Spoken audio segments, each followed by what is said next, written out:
Now we turn to COVID testing, from COVID testing to treating COVID and what's happening in hospitals all across the region. They are struggling right now to keep up with the surge. Very tough. And when you look at the 7-day moving average, that surge is not expected to slow down anytime soon. Let's get to Nick Monticelli, who's live tonight at Henry Ford Macomb, where things continue to be very difficult for healthcare workers. Nick.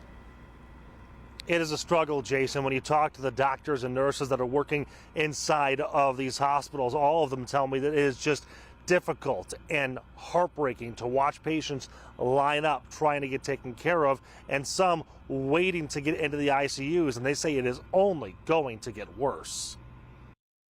There are a lot of patients on ventilators. This is a first-hand look inside Metro Detroit hospitals and yet another COVID-19 surge. Dr. Jana Gardner-Gray at Henry Ford Health shows us around, pointing out patients that need to be placed on ventilators to help them breathe as COVID-19 has overwhelmed their lungs. This is one of our ICU patients that's been waiting for many hours for a bed in the ICU.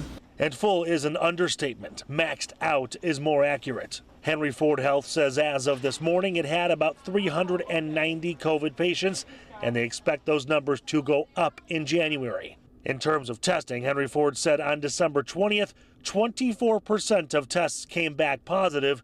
Yesterday, that rate was at 40%. It's the same story at Beaumont. Dr. David Donaldson says it is disheartening seeing all the people that need help. We are overwhelmed right now. The amount of COVID that are coming in really are displacing our ability to treat other patients that are coming in. Another issue is another treatment option that's dwindling. Monoclonal antibodies can be given to help a patient fight off COVID and stay out of the hospital. But that supply is running low across the state, forcing hospitals to be more restrictive on who gets it. The resources for actually getting the monoclonals are down, but also staff is down. We've got a lot of staff that are out with COVID currently, and that includes the infusion staff to administer that medication. So I asked those doctors, okay, what can we do to help? How can the public help? And he said one of the number one things is to continue talking about vaccines. He says the number one misconception is people saying, well, wait a minute, I see people that are vaccinated in the hospital, so why would I get a vaccine right now? His answer to that is, yeah, there might be a couple, but the numbers are very low. And Jason, the alternative is, well, if you've got a vaccine and you might be hospitalized, okay, you're going to survive.